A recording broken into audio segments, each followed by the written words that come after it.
Με ένα από τα μεγάλα φαβορί του φετινού διαγωνισμού, την Αρμενία, θα αρχίσει ο πρώτος ημιτελικός της Eurovision.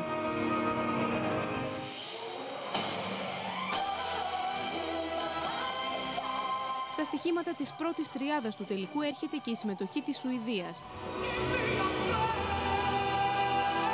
Στην πέμπτη θέση των στοιχημάτων βρίσκεται το τραγούδι του Βελγίου με τη φωνή του ερμηνευτή να χαρακτηρίζεται εκπληκτική.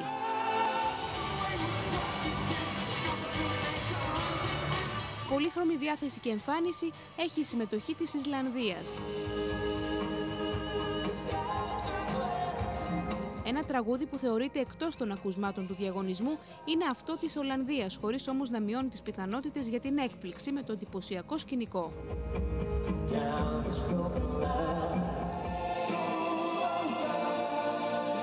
Μπαλαρίνα με παγοπέδιλα επιστρατεύει το Μαυροβούνιο, κλέβοντας τις εντυπώσεις.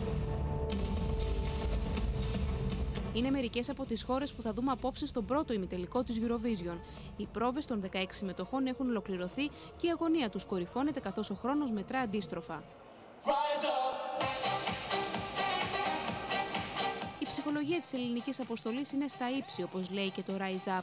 Η Freaky Fortune και ο Risky Kid θα εμφανιστούν στη 13η θέση του δεύτερου ημιτελικού που θα γίνει την Πέμπτη το βράδυ και θα μεταδοθεί ζωντανά από την Έρη.